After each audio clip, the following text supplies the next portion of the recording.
Le psaume 14, bien-aimé, pasteur Gary Volsi de Montréal, Québec, Canada, 438-792-4618, Gary, Gary.volcy, Volsi, à yahoo.com. Psaume 14, l'homme sans Dieu. Le titre du psaume 14, c'est l'homme sans Dieu. Dans son cœur, le fou déclare pas de Dieu. Tout est corrompu, abominable, pas un homme de bien. Des cieux, le Seigneur se penche vers le fils d'Adam pour voir s'il y en a un de sensé, un qui cherche Dieu. Tous, ils sont dévoyés, tous ensemble pervertis, pas un homme de bien, pas même un seul. N'ont-ils donc pas compris? Ces gens qui font le mal, quand ils mangent leur pain, ils mangent mon peuple, jamais ils n'invoquent le Seigneur. Et voilà qu'ils se sont mis à trembler quand Dieu accompagne les justes. Vous riez des projets du malheureux, mais le Seigneur est son refuge, qui fera venir de Sion la délivrance d'Israël. Quand le Seigneur amena les déportés de son peuple, quelle fête en Jacob, en Israël, qu'elle soit. C'est comme une prophétie. Et la Bible en général sont prophéties. Alors, Psaume 14, pas exclu. Psaume 14, l'homme sans Dieu, c'est titre. Chaque psaume nous apprend du nouveau. Gloire à Dieu. Le psaume 14, quant à lui, nous fournit l'occasion de dire, pour la première fois, qu'il y a le sautier yaviste et le sautier éloïste. Les sommes du sautier yaviste, Somme 1 à Somme 41, appellent Dieu Yahvé, c'est-à-dire l'Éternel. Par contre, les sommes du sautier éloïste, Somme 42 à 83, le nomment Elohim. Il est intéressant de noter que la Bible nous a conservé deux versions du psaume 14. La version Yavis, dans le sautier Yavis, et le psaume 53, dans le sautier éloïste. Toutefois, les versets 5 et 6 du psaume 14 diffèrent du verset 6 du psaume 53. Quant au changement du nom de Yahvé en celui d'Elohim, il n'apparaît pas dans le sautier. Version écuménique, texte liturgique. Pour s'en rendre compte, il suffit de lire les psaumes 14 et 53 dans une autre édition de la Bible. Maintenant, pour déterminer le genre littéraire du psaume 14, il faut se souvenir que la lamentation est l'une des parties constituantes des publications. Or, elle est prépondérante dans notre psaume, le psalmiste, en l'occurrence, vrai prophète, se lamente sur la corruption des mœurs de son temps, comme d'ailleurs les auteurs des psaumes 9, 10, 11 et 12 étudiés précédemment. En bref, c'est dire que le psaume 14 est une supplication dans laquelle la part de la lamentation est prédominante. Il suffit d'un coup d'œil sur la structure pour s'en rendre compte. La lamentation sur l'athéisme et l'injustice, le verset 1 à 4. L'oracle de Dieu, verset 5 et 6. L'antienne finale, verset 7.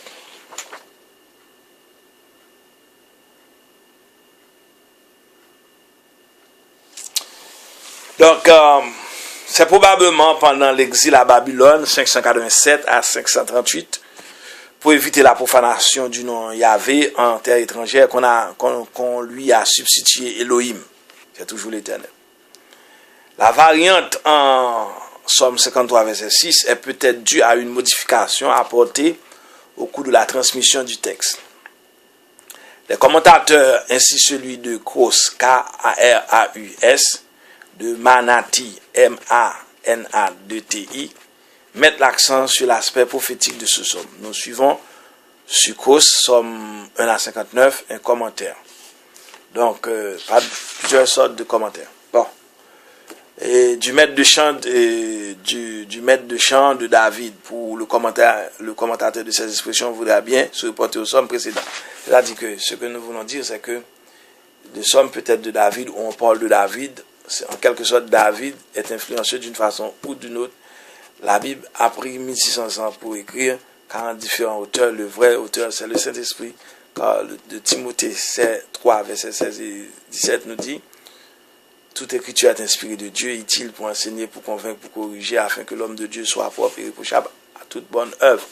Donc, c'est la parole de Dieu en quelque sorte. La lamentation que nous voyons, verset 1 à 4, la lamentation sur l'athéisme et l'injustice ouvre le poème, juste le cantique ou le psaume. Les fous déclarent qu'il n'y a pas de Dieu. Comme nous l'avons signalé précédemment, il s'agit d'athéisme pratique. Dans l'Antiquité, l'athéisme théorique était inconcevable. Il aurait été une absurdité philosophique. Autrement dit, les fous ne nient pas l'existence de Dieu, mais plutôt la providence divine. Selon eux, Dieu ne se préoccupe pas des affaires humaines. Pourtant, c'est le contraire. Dieu s'occupe. Il regarde les bons et les justes. Les trois verbes qui suivent tracent le portrait des fous. Ils sont corrompus. Ils commettent des actions immobilables. Aucun n'agit bien. Dieu intervient alors pour confirmer la désolante constatation du juste. Lui, le juge suprême, du haut du ciel, où l'a confirmé l'impie. Il se penche vers la terre. Hélas, un spectacle dramatique, sauf à ses yeux. L'humanité n'est qu'un ramassis de péchés. Il essaie en vain de découvrir un homme sensé, un homme qui cherche Dieu. Saint Paul fera la même constatation dans l'Épître aux Romains. Cette première partie du psaume se clôt par une question énigmatique. Quels sont ceux qui mangent le peuple de Dieu quand ils mangent leur pain? Certains commentateurs, et non des moindres, répondent qu'il s'agit des prêtres. Il y aurait alors ainsi une allusion à la polémique qui a souvent opposé les prophètes à la classe sacerdotale. Par contre, d'autres biblistes y voient plutôt une attaque contre les auteurs des injustes sociales. Un passage du prophète Michée 3, verset 3, appuyait cette interprétation. L'oracle de Dieu, versets 5 et 6. Il n'est pas question d'un oracle proprement dit comme Somme 12, verset 6, mais d'une vision comme on l'a fait très justement remarquer. Par conséquent, dans le cas présent, c'est la description de la vision qui indique un revirement de la situation par l'intervention du Seigneur en faveur du pauvre. Le mauvais état du texte rend incompréhensible le verset 6. Quoi qu'il en soit, on présume qu'il annonce le triomphe du pauvre sur l'impie. Gloire à Dieu. L'antienne finale. Le changement de situation provoqué par l'intervention divine évoquée au verset 5 amena plus tard, probablement à l'époque postézilienne, l'ajout du verset 7. Et post-exilienne, c'est-à-dire après l'exil, post-exilienne. On fit alors de l'ancien psaume une interprétation nationaliste dirigée contre les ennemis d'Israël.